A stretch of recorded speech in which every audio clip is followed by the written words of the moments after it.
আপনারা হয়তো অনেকে জানেন না, গাজীপুরের মাওনা চৌরাস্তার পশ্চিমে বদনিবাঙ্গা গ্রামে ব্রাহ্মণ ও ক্ষত্রিয় জনগোষ্ঠী বসবাস করে, যা যুগের পর যুগ ধরে এই জায়গাটিতে বসবাস করে আসছে। এই জনগোষ্ঠীর অতীত জীবনধারা এবং বর্তমান জীবনমান, অতীত ইতিহাস সম্পর্কে বিস্তারিত তথ্য তুলে ধরা হয়েছে এই ভিডিওতে। ভিডিওটি না টেনে শেষ পর্যন্ত দেখুন। আশা করি এই জনগোষ্ঠী সম্পর্কে অনেক জানা অজানা তথ্য এই ভিডিওর মাধ্যমে আপনি পেয়ে যাবেন। প্রাচীন ভারতে ব্রাহ্মণ এবং ক্ষত্রিয় জনগোষ্ঠী দুটি গুরুত্বপূর্ণ বর্ণের ছিল। ব্রাহ্মণরা সাধারণত পুরোহিত, পণ্ডিত এবং শিক্ষক হিসাবে কাজ করতেন, আর ক্ষত্রিয়রা যোদ্ধা এবং শাসক বর্ণের অন্তর্ভুক্ত ছিলেন।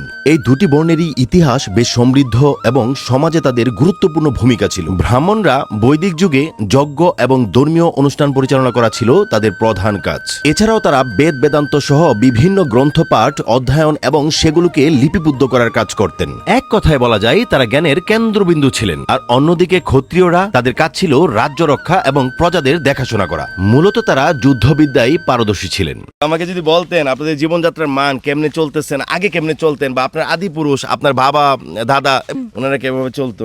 ওনারাও এইভাবে চলতো। কিছু জায়গা জমিন আছে, এইগুলি কৃষিকাজ করে খায় দায়, কিন্তু তার ঘরের আমরা আসি এখন মানুষের বাড়ি কাজ কাম করে খাই। এটাই। এখানে যারা বসবাস করেন সবারই কি নিজস্ব জমি জামা, কি নিজস্ব এগুলো সব? হ্যাঁ, সবারই নিজস্ব জমা জমি আছে।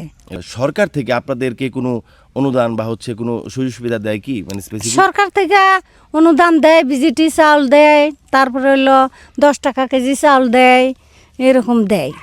আমরা ভোটার। কিভাবে চলতেছেন আপনাদের মূলত কাজ কামগুলো কি? যেমন আমাদের কৃষির উপর নির্ভর করি এখন চলার লাগে। কৃষিটাই হলো মেন আমাদের।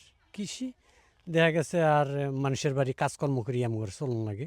এই গ্রামটার নাম হলো বদনিভাঙ্গা, মাওনা ইউনিয়ন, শ্রীপুরের শেষ সীমা আর কি। এর পশ্চিম পাশে হলো শালদ নদী। জনগোষ্ঠীকে কি বলে, নাম কি? ক্ষত্রিয় বলে আর কি। এইখানে ঠিক এই গ্রামটার মধ্যে কতজন লোক আছেন আপনারা, মানে কতটা পরিবার আছে? 23 ঘরটাতে ম্যাক্সিমাম 100-র উপরে লোক আছে আর কি। মন্দির আছে, নাট মন্দির আছে, কালী মন্দির আছে। মানে সনাতন ধর্ম অবলম্বী যারা, প্রত্যেকের জন্যই সনাতন ধর্ম অবলম্বী যারা, এদের জন্য এই মন্দির আছে, নাট মন্দির আছে, বা এই কালী মন্দির আছে, এইগুলো আছে আর কি। নির্দিষ্ট কাজ কাম কৃষির উপরে, আর এই যে কামলা, মাসের বাড়ি কামলা বিছিয়া চলন লাগে। এই ক্ষত্রিয় আর কি। বর্মনটা সবাই চিনে যে ক্ষত্রিয়, যেমন আমার হিন্দু সম্প্রদায়রা সবাই চিনে যে ক্ষত্রিয়, কিন্তু দেখা গেছে মুসলিম সম্প্রদায়ের ভিতরে তবে ক্ষত্রিয়টা সবাই চিনে না আর কি। বর্মনরা এটা সবাই চিনে। এই গ্রামে কোনো মুসলমান জনগোষ্ঠী আছে বাস করে, মানে আপনাদের গ্রামে, মানে আপনাদের এই গ্রামের ভিতরে?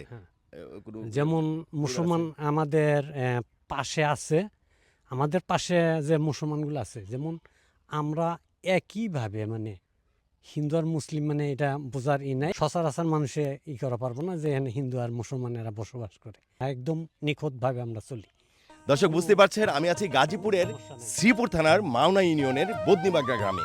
ঠিক এই গ্রামে সেই আদিকাল থেকে একটা জাতি বসবাস করে, এবং এখানে 2-4টা মুসলমান ফ্যামিলি বসবাস করে, পরিবার বসবাস করে। বাট তাদের মধ্যে মুসলমান এবং তাদের এই জনগোষ্ঠীর সাথে যে চলাফেরা, এটা একেবারে নিবিড়, কোনো ধরনের জুট ঝামেলা নাই, খুব শান্ত এবং সুন্দর নিখুঁত পরিবেশে তারা বসবাস করে। আপনি যদি এই গ্রামটি সম্পর্কে আজই প্রথম জেনে থাকেন, তাহলে অবশ্যই কমেন্টে জানিয়ে যাবেন। আজ এ পর্যন্তই। আমি জাকির বিপ্লব। আল্লাহ হাফেজ।